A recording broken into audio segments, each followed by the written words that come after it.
Yeah, I think that the fact, and this is something that necessarily hasn't totally been brought up, but Latham Ransom's coming back so that we now have this. We talked about Malachi Starks and Caleb Downs playing next to each other because we really thought that he was going to end up at Georgia. Him playing against Latham Ransom, I think that their skill sets are going to play off of each other tremendously. I think Ransom's a little bit more big body. He's going to play down in the box a little bit more. And Caleb Downs is sideline to sideline athletic. He's very, very versatile. I just think that this is such a critical additional piece, especially to be playing alongside Denzel Burke, who would have been a first round corner this upcoming draft. Him coming back, all of those secondary pieces. The Big Ten's not going to be able to throw on them because they don't have very good quarterbacks in the Big Ten. But this is a group that they need to match up with a Texas or an Ole Miss if they go on to play in the college football playoff.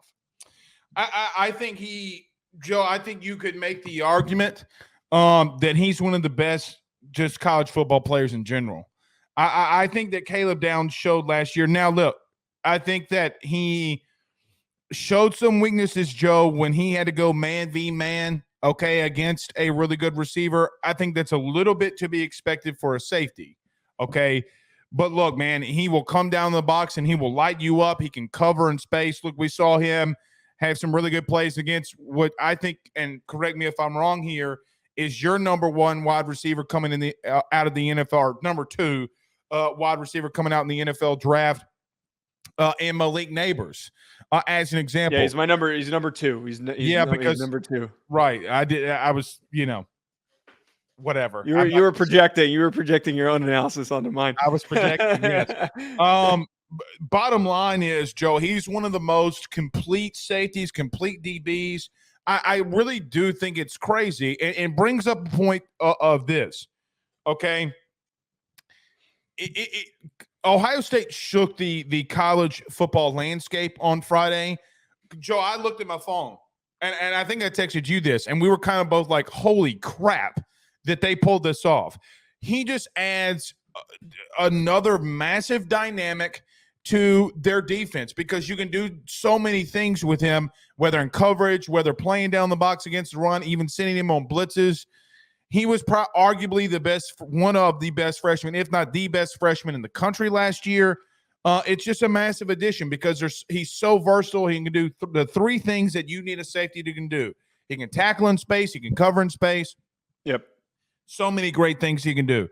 Joe, the only thing the only thing that I will say about Caleb Downs that teams got him on consistently throughout the year. We saw LSU do it. We saw one time Michigan do it, I think, right there at the end of the game to score.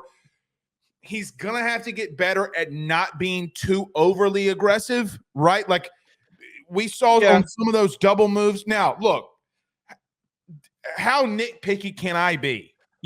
Right. I mean, that's me being so nitpicky that, hey, a first-round wide receiver got one off on him. Right. Okay. I mean, like, I'm being so nitpicky. Well, and also, too, not to cut you off, though, that's a trait that I would like to have from a young defensive back. Because I can reel that in. Like, if that's his biggest issue. Especially from that position, too. Yeah. Because it's not like, Joe, that he's going to be facing, well, maybe he could with the new landscape, Washington and Oregon, but he's playing in a league that is not as high flying as what he just saw a year ago, right? Mm-hmm. He's not going to face an offense this upcoming year like he saw against Jaden Daniels and LSU. It's not going to happen. Oh, well, yeah, nothing like LSU, but like the best that he'll probably see, like receiver wise, is probably Penn State. Maybe I don't even know if they play Oregon. I mean, dude, he led their team in tackles, Joe. I mean, didn't he have over 100 tackles? I mean, the dude was just a freak and is a freak. They don't play Oregon. Oh, no, they do play Oregon. So Oregon probably will be. Yeah. So look, a freak of nature. Here's what I was going to end it with, though, Joe. I'm not saying Ohio State and Ryan Day are desperate, but they are putting their money where their mouth is. I don't like the word desperate for this, but I more so, as I said, it's like a couple minutes Yeah, ago, desperate's a bad word. What's a better word? they understand their situation, and they understand that like it's like when you have when you're playing poker and you keep losing hands to your one buddy, and then you finally realize that he's full of shit and you've got a really good Hey, I hand got to and you're start just cheating to win. hey man, if you're good at poker, you know how to cheat. No, I'm just kidding.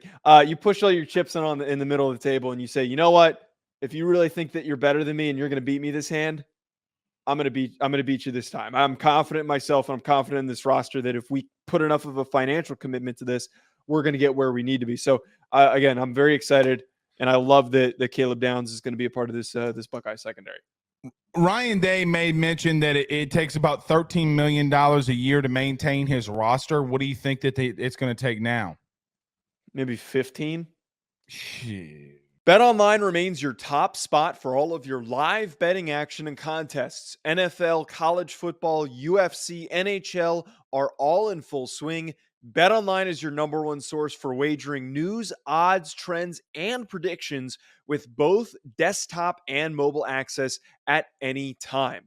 Head to BetOnline today and use promo code BELIEVE, that's BLEAV, for 50% off your first deposit. That is a 50% welcome bonus. Bet online, where the game starts.